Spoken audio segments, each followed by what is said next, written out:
شروع اللہ کے نام سے جو بڑا مہربان نہایت رحم کرنے والا ہے۔ حضرت سلیمان علیہ السلام اللہ تعالیٰ کے پیغمبر تھے۔ ایک روز حضرت سلیمان علیہ السلام نے سارے پرندوں کو حکم دیا کہ میرے دربار میں حاضر ہوں اور بتائیں کہ ان میں کیا کیا کمال ہے۔ لہٰذا تمام پرندے حضرت سلیمان علیہ السلام کے دربار میں حاضر ہوئے۔ مور، کبوتر، کوا اور ہدہد اور اپنا اپنا کمال بتانا شروع کر دیا۔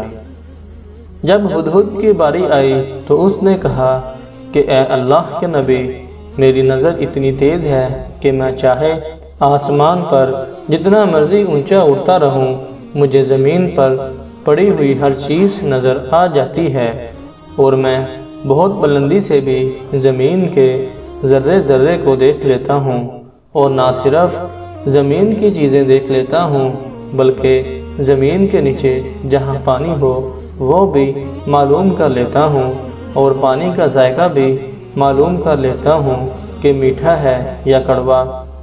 میں بڑے کام کی چیز ہوں، اس لیے آپ مجھے اپنے ساتھ رکھ لیں اور اپنے تخت پر تشریف فرما ہو کر بیٹھ کر ہوا میں سیر کرتے ہوئے جہاں بھی جایا کریں گے مجھے ساتھ لے جایا کریں۔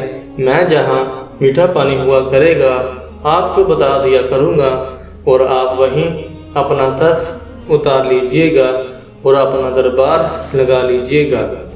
حضرت سلیمان علیہ السلام ہدہد کا یہ کمال سن کر بہت خوش ہوئے اور فرمایا کہ ہم نے تمہیں اپنے ساتھ رہنے کی اجازت دی۔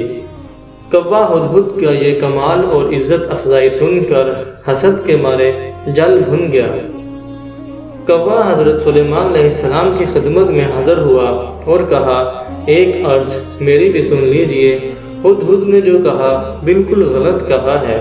اس نے اپنا جو کمال بیان کیا ہے، اگر اس میں یہ کمال ہوتا تو اتنی دور آسمان پر اڑتے ہوئے ایسے زمین پر پڑا ہوا جال اور اس میں پڑا ہوا دانہ نظر آ جاتا۔ یہ اگر اتنا ہی باکمال ہوتا تو جال نظر آ جاتا اور یہ جال میں نہ پھنستا۔ حضرت سلیمان علیہ السلام نے ہدہد سے کہا، کوے کا اعتراض سنا تم نے؟ تمہارے پاس اس کے اعتراض کا کیا جواب ہے؟ ہدہد نے کہا، اے اللہ کے نبی، میں نے جو کہا بالکل ٹھیک کہا۔ آپ چاہیں تو میرا امتحان لے لیں، یہ حاسد ہے اس لیے میرے کمال کا انکار کر رہا ہے۔ اسے میرے کمال پر اعتراض کرنا تو سوجا، لیکن یہ موت اور تقدیر کی حقیقت کو نہیں سمجھ سکا۔ میں نے واقعی ہی صحیح کہا ہے، اگر میں نے صحیح نہ کہا ہو تو بے شک آپ میرا سر تن سے جدا کر دیجئے۔ میری نظر واقعی ہی تیز ہے، وہ تو میری عقل پر موت کا پردہ پڑ جاتا ہے، ورنہ تو میں جال کو دیکھ سکتا ہوں۔ یہ سن کر کوا بہت شرمندہ ہوا اور اس نے آئندہ کے لیے حسد کرنے سے توبہ کر لی۔